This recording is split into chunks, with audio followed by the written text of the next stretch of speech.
Hello friends, இன்றைக்கி வந்து சிறப்பாக வந்து எல்லாருமே வந்து கிறிஸ்துமஸை செலிப்ரேட் பண்ணிகிட்ருப்பாங்க.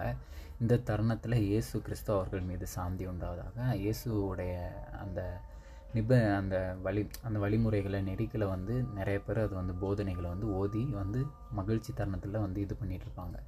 ஸோ இந்த வேலையில் நம்மளும் வந்து அதை நினைவு கூற கடமைப்பட்டிருக்கோம். நான் வந்து முன்னாடி குறிப்பிட்ட அந்த வீடியோவில் யோவான் சுவிசேஷம் அதிகாரம் 16 வசனம் 12 14 வரை நான் குறிப்பிட்டிருந்தேன். அந்த வசனங்களில் சத்திய ஆவியாகிய அவர் வரும்போது அந்த சத்திய ஆவியாகிய அந்த நபர் யார் அப்படின்னா இறுதி தூதரான முகமது, அந்த நபியை பற்றி தான் வந்து குறிப்பிட்டிருக்காங்க. அவங்க முன்னறிவிப்பு செஞ்சுருக்காங்க. அதாவது கிறிஸ்துவர்களை தவிர்த்திட்டு இயேசுடைய போதனைகளை வந்து உண்மைப்படுத்துகிற ஒரு மதம் என்ன அப்படின்னு பார்த்தா அது இஸ்லாம் தான் இருக்கும். அதனால் இயேசு கிறிஸ்து அவர்கள் மீது சாந்தி உண்டாவதாக. ஆமென்.